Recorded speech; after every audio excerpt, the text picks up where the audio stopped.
ज्योतिष और जीवन में आपका स्वागत है। फलित ज्योतिष की यात्रा के आज के इस चरण में हम राशियों के स्वाभाविक गुणों पर चर्चा करते हैं। राशि चक्र की प्रथम राशि है मेष और उसके स्वामी ग्रह हैं मंगल। मेष राशि के स्वामी मंगल होने के कारण स्वाभाविक रूप से मेष राशि वाले साहसी होते हैं, निडर होते हैं, महत्वाकांक्षी होते हैं, कर्मठ होते हैं। दृढ़ता, कर्मठता, साहस ये गुण उन्हें स्वाभाविक रूप से प्राप्त होते हैं। लेकिन अगर इनका मंगल कुप्रभाव में हो तो ये दुस्साहसी हो जाते हैं और इनका ये दुस्साहस इन्हें कई बार परेशानियों में डाल देता है। मेष राशि वालों को इस बात का ध्यान रखना चाहिए। परिश्रमी बहुत होते हैं लेकिन महसूस करते हैं कि जितना परिश्रम ये करते हैं उसके अनुरूप इन्हें फल नहीं मिल पाता। इस कारण ये प्रायः असंतुष्ट रहते हैं। पुलिस, सेना, खेलकूद, कृषि, चिकित्सा जैसे क्षेत्रों में ये स्वाभाविक रूप से सफल होते हैं। इनका स्वास्थ्य सामान्य दृष्टि से ठीक रहता है, बलिष्ठ होते हैं, ऊर्जावान होते हैं। लेकिन चूँकि मंगल एक तीक्ष्ण प्रकृति का ग्रह है, ऊर्जावान ग्रह है, गर्म प्रकृति का ग्रह है, इसलिए स्वाभाविक रूप से इनके मस्तिष्क में तेजी बनी रहती है और उस तेजी बनी रहने के कारण सर दर्द की, नेत्र रोग की ये समस्याएं स्वास्थ्य संबंधी इनको देखनी पड़ती। इनसे बचाव के लिए गर्म पदार्थों से परहेज करना चाहिए। गर्म पदार्थ कम खाने चाहिए और न खाएं तो बहुत अच्छा है।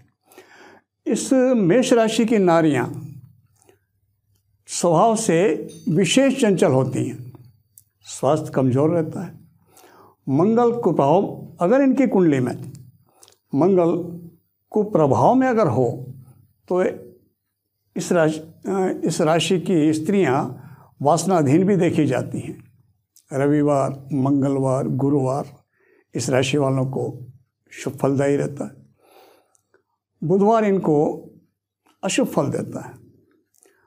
किसी भी प्रकार के कष्ट के समय मेष राशि वालों को शिव की, हनुमान की, मंगल की उपासना करनी चाहिए। मंगल ग्रह का बीज मंत्र ओम क्रांग क्रीं क्रौंग स भौमाय नमः इन्हें शांति प्रदान करेगा, हितकर रहेगा। राशि क्रम की दूसरी राशि वृषभ राशि। वृषभ राशि का स्वामी ग्रह शुक्र। स्वाभाविक रूप से इनकी जीवनी शक्ति बहुत प्रबल होती है।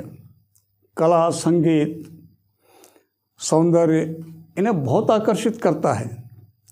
इनकी रुचि इन विषयों में स्वाभाविक रूप से रहती है। व्यावहारिक रूप से बहुत कुशल होते हैं। अपने मन की बात दूसरों को पता नहीं चलने देते। सामान्य रूप से ये बहुत सहनशील होते हैं लेकिन एक सीमा तक सहन करते हैं। उसके बाद फिर ये उग्र होने में, प्रचंड रूप धारण करने में भी देर नहीं लगाते। स्वास्थ्य सामान्य रहता है। श्रम की अधिकता के कारण इन्हें कई बार रोगों की तकलीफ देखनी पड़ जाती है। वृषभ राशि की स्त्रियां सुंदर होती हैं, आकर्षक होती हैं, कलाओं में उनकी बहुत रुचि होती है। घर परिवार को बहुत व्यवस्थित रखती हैं। स्वयं को भी वस्त्रादि से व्यवस्थित रखना पसंद करती हैं। शुक्रवार इनको शुभ फलदायी होता है। शनिवार भी इन्हें शुभ फलदायी होता है। वृषभ राशि वालों को मंगलवार अशुभ फल देता है। किसी भी प्रकार के कष्ट की अवस्था बने तो संकष्ट चतुर्थी का व्रत, गायत्री की उपासना इन्हें सहायता करती है, शुभ फल देती है। और शुक्र का मंत्र ओम द्रांग ग्रीं ग्रौंग से शुक्राय नमः इसका जप इनके लिए हितकारी रहता है। राशि क्रम की तीसरी राशि है मिथुन। बुद्धि और विवेक के कारक हैं बुध ग्रह, वो स्वामी हैं मिथुन राशि के। तो स्वाभाविक रूप से मिथुन राशि वाले बहुत बुद्धिमान होते हैं, विवेकवान होते हैं और समस्याओं के समाधान में बहुत कुशल होते हैं। सफल वक्ता होते हैं, लेखक होते हैं, संपादक होते हैं, अच्छे राजनीतिक के गुण इन्हें स्वाभाविक रूप से प्राप्त होते हैं। संगीत का इन्हें अच्छा शौक होता है, स्वभाव से विनोदी होते हैं। खुद का ध्यान रखते हुए इन्हें दूसरों का हित करना चाहिए। कई बार मिथुन राशि वाले केवल इसलिए कि दूसरों की भलाई करने से मुझे भलाई प्राप्त होगी, अपनी सीमा को क्रॉस करके दूसरों के हित करते दूसरों की मदद करते हैं, लेकिन इन्हें कभी भी उसका भलाई का बदला भलाई से नहीं मिलता। बचना चाहिए। समाज में रहते हैं हम, दूसरों की मदद करनी चाहिए, लेकिन स्वयं के हित का ध्यान रखते हुए, ताकि बाद में पछताना ना पड़े। शिक्षा, लेखन, वकालत, राजनीति, इन विषयों में समान रूप से सफल होते हैं। मिथुन राशि वालों की भोग और योग दोनों में समान रूप से रुचि होती है। मिथुन राशि की स्त्रियां विशेष रूप से चंचल होती हैं और विशेष रूप से आकर्षक भी होती हैं। कला, सौंदर्य बहुत इनका बहुत गजब का होता है। रूमानी स्वभाव की होती है, इनके स्वभाव में ही रूमानियत पाई जाती है। उठने बैठने चलने फिरने में एक अलग सा इनके रुझान कला प्रियता का, सौंदर्य प्रियता का झलकता है। वैभव विलास की ओर मिथुन राशि की स्त्रियां सहज ही आकर्षित होती हैं। बुध, गुरु, शुक्र इनको शुभ फल देते हैं। सोमवार इनके लिए अशुभ फलदायी रहता है। कष्ट की स्थिति में स्त्रियां हों या पुरुष, मंगलवार का, शनिवार का व्रत इनको हितकारक रहता है।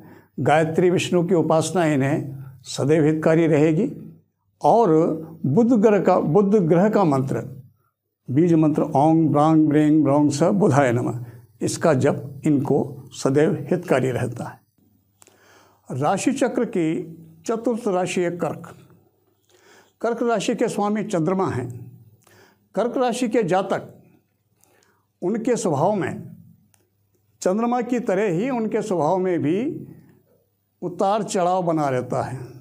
जिस प्रकार से चंद्रमा की कलाओं में उतार चढ़ाव चलता है, उसी प्रकार से कर्क राशि के जातकों के स्वभाव में भी उतार चढ़ाव रहता है। कर्क राशि के जातक स्वभाव से ही भावुकता, शीतलता प्रधान होते हैं। महत्वाकांक्षी और धैर्यवान, परिश्रमी होते हैं। व्यवहारिक योग्यता, भावुकता, आदर्शवाद, सहनशीलता, ऐसे विषयों के कारण समाज में सहज ये लोकप्रिय हो जाते हैं। कल्पना शक्ति इनकी बहुत विलक्षण होती है। कला, दर्शन, आध्यात्म, ज्योतिष, इन विषयों में इनकी विशेष रुचि होती है। बहुत गहरी रुचि रखते हैं और मन की थाह पाने में, मन को समझने में, मन की परतों को समझने में तो कर्क राशि वालों की बराबरी कोई नहीं कर सकता। बहुत सहजता से किसी के भी मन की थाह को आसानी से समझते हैं, उसकी परतों को बहुत आसानी से समझते हैं। राजनीति में, शिक्षा में, कला जगत में कर्क राशि वालों को विशेष सफलता मिलती है। स्वास्थ्य की दृष्टि से इनको शीत के, सर्दी के रोग विशेष परेशान करते हैं। फेफड़ों के रोगों से इन्हें बच के रहना चाहिए। इनके स्वभाव के उतार चढ़ाव के कारण भी कई बार ये शारीरिक रूप से भी अपने आप को अस्वस्थ महसूस करना शुरू करते हैं। इसलिए इनको स्वभाव के अपने उतार चढ़ाव के ऊपर भी ध्यान देना स्वास्थ्य की दृष्टि से भी ठीक रहेगा। कर्क राशि की जो स्त्रियां होती हैं, कर्क राशि की जो नारियां होती हैं, वो स्वभाव से बहुत अस्थिर होती हैं। उनके स्वभाव में स्थिरता नहीं होती। कल्पना और यथार्थ, ये दोनों अलग अलग चीज़ें हैं। कल्पना और यथार्थ दोनों में कर्क राशि वाली स्त्रियों को बहुत समझदारी से, सामंजस्य बिठा करके चलना चाहिए, वरना जीवन कई बार परेशानियों का कारण बन जाता है। कलाकारी होती हैं, स्वयं कला प्रेमी होती हैं। इनके चेहरे पर एक विशेष आकर्षण, विशेष लावण्य देखा जाता है। कल्पना और यथार्थ में यदि सामंजस्य न बिठा पाएँ तो कर्क राशि वाले स्त्रियों को सामना कई बार बहुत भरी तकलीफ़ों का करना पड़ जाता है। इसलिए इस बात पे विशेष जोर ध्यान देना चाहिए। इनको सोमवार विशेष शुभ रहता है, रविवार भी शुभ फल देता है। शनिवार कर्क राशि वालों को शुभ फलदायी नहीं होता। सोमवार का व्रत और शिव की उपासना कर्क राशि वालों को विशेष शुभ रहते हैं। और कष्ट के समय शिव की उपासना विशेष फलदायी रहेगी। सोमवार का सोम का चंद्र का जो मंत्र है या चंद्र की स्थिति किसी भी प्रकार से पूर्णिमा को, रात्रि को उनको कच्चा दूध अर्पित करना ये भी इनके लिए हितकर रहता है। कर्क राशि के बाद राशि चक्र की अगली राशि है सिंह। सिंह राशि के स्वामी ग्रह सूर्य हैं। स्वाभाविक रूप से सूर्य के जो गुण धर्म हैं, तेजस्विता, निर्मलता, ईमानदारी, ये इनमें विशेष रूप से पाई जाती हैं। निर्मल और निष्कपट स्वभाव होने के कारण ये कई बार गुप्त बातों को गुप्त नहीं रख पाते और इस बार कई बार उलझ जाते हैं। इस बारे में इनको सतर्क रहना चाहिए। बहुत परिश्रमी होते हैं, अपना जीवन स्वयं निर्मित करते हैं। इनको सेल्फ मेड कहा जा सकता है। स्वास्थ्य इनका बचपन में थोड़ा सा कमज़ोर रहता है। पेट, आँख, कान, गला, रक्त और चर्म रोग विशेष परेशान करते हैं।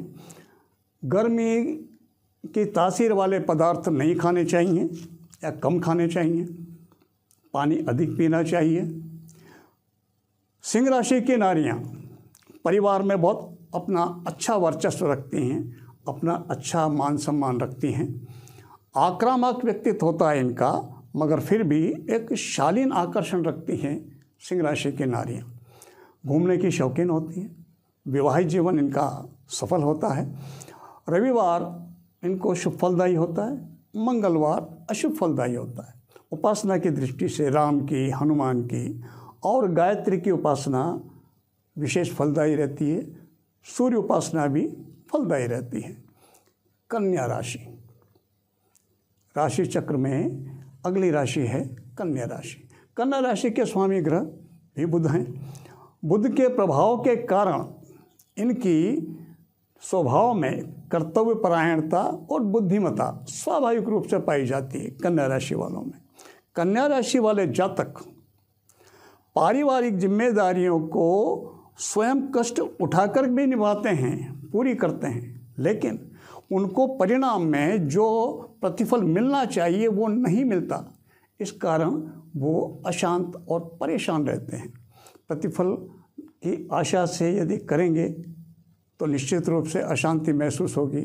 यदि पारिवारिक जिम्मेदारियां निभाना ही है, जिम्मेदारियां निभाना मजबूरी अगर बनती है तो अपनी सीमा में रहकर निभाएं और बिना किसी प्रतिफल की आशा के निभाएं, ताकि बाद में किसी तरह का दुख, मानसिक कष्ट में ना उठाना पड़े।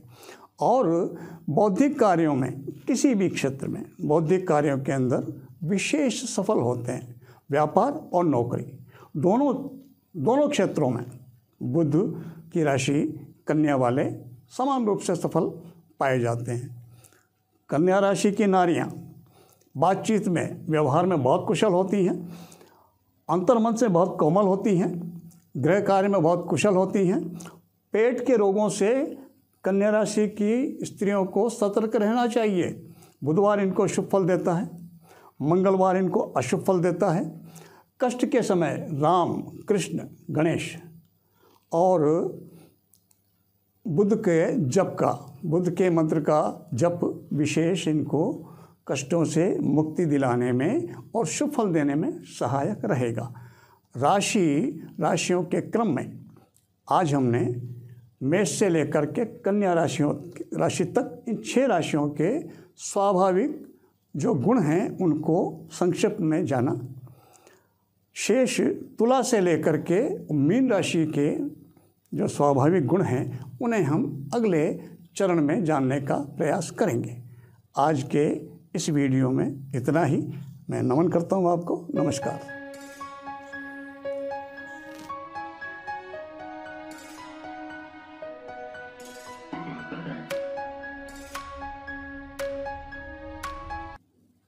जीवन में उन्नति के लिए, अपनी प्रगति के लिए प्रयासरत रहते हैं। हर व्यक्ति चाहता है कि उसे जीवन में प्रगति, उन्नति प्राप्त हो, लेकिन सबको ये उपलब्ध नहीं होती। क्यों? कारण थोड़ा आज इसी पे विचार करते हैं। हमारा लक्ष्य, हमारे दृष्टि में यदि केवल प्रगति या अर्थ की उन्नति किसी भी तरह से केवल लक्ष्य में वही रहा तो शायद हमको उसकी सहज प्राप्ति न हो पाए। फिर क्या किया जाए? हम प्रगति का लक्ष्य तो रखें, लेकिन हमारी सैलरी बढ़ जाए, तनख्वाह बढ़ जाए, व्यापार बढ़ जाए, बजाय इसके उसके लिए हमें करना क्या चाहिए उस पर ध्यान दें, स्वतः वो प्राप्त हो जाएगा। यदि लक्ष्य वहीं रखेंगे तो प्राप्त नहीं हो पाएगा। हमको अगर उन्नति करना है तो अपना मोल स्वयं का बढ़ाना होगा। हमको हमारी खुद की कीमत बढ़ानी पड़ेगी, हमें हमारे व्यापार का मोल बढ़ाना पड़ेगा। जब तक हम हमारे व्यापार का मोल नहीं बढ़ाएंगे, उससे मिलने वाले लाभ की मात्रा नहीं बढ़ पाएगी। जब तक हम हमारी स्वयं की कीमत नहीं बढ़ाएंगे, तब तक हमें जो मिलता है पारिश्रमिक, जो भी कुछ हमारे कार्य का, उसमें वृद्धि नहीं हो पाएगी। सीधी सी बात है। कैसे बढ़ाएं हमारा मोल? हमें हमारे ऊपर खर्च करना होगा। यदि हमारा ज्ञान बढ़ेगा तो मोल अपना आप बढ़ जाएगा। किसी भी व्यक्ति का मोल होता ही उसके ज्ञान के ऊपर है। रंग रूप शरीर हार्डवेयर ये तो सबका सेम है, इसमें विशेष फर्क नहीं है। अगर वैल्यू होती है, अगर कीमत होती है तो वो होती है सॉफ्टवेयर के कारण, वो उसके ज्ञान के कारण। हमें अपने सॉफ्टवेयर पर वर्क करना चाहिए, हमें हमारे ज्ञान पर ध्यान देना चाहिए। हम जिस भी क्षेत्र के हैं, जिस भी फील्ड के हैं, हम उसमें मेहनत करें और हम अपने ज्ञान को बढ़ाएं। अपने बुद्धि विवेक का जो स्तर है हम उसको ऊंचा कैसे होगा? ज्ञान से। हम इस मामले में जो भी कर सकते हैं वो हम देखें आसपास क्या हो सकता है। उन विषयों का लिटरेचर पढ़ना है, उन विषयों से संबंधित कुछ क्लासेस वगैरह हों तो वो ज्वाइन करना है, उनको अटेंड करना है। व्यापार अगर है उसकी बढ़ानी है तो व्यापार के अंदर साख अगर कहीं किस तरह से नुकसान हो रहा है तो क्यों हो रहा है, माल की क्वालिटी, हम ग्राहक को कितना रेस्पॉन्स दे पा रहे हैं, हमारा उसमें इन्वेस्टमेंट कितना है, इससे व्यापार का स्टेटस मजबूत हो जाएगा। और ज्ञान की वृद्धि जैसे ही हमारे बढ़ेगी, हमारा खुद का स्टेटस मजबूत हो जाएगा और परिणाम वो निकलेगा जो हम चाहते हैं। हमारी वैल्यू बढ़ जाएगी। हम चाहते हैं हमको जो कुछ मिले तो अभी मिल रहा है उससे बढ़ के मिले, वो निश्चित रूप से बढ़ के मिलने लग जाएगा। केवल सोचने भर से बढ़ने वाला नहीं।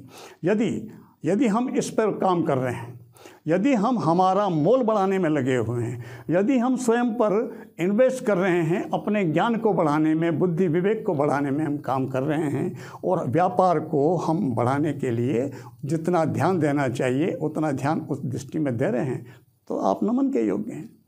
और यदि ऐसा नहीं कर रहे हैं तो हमें ऐसा करना चाहिए।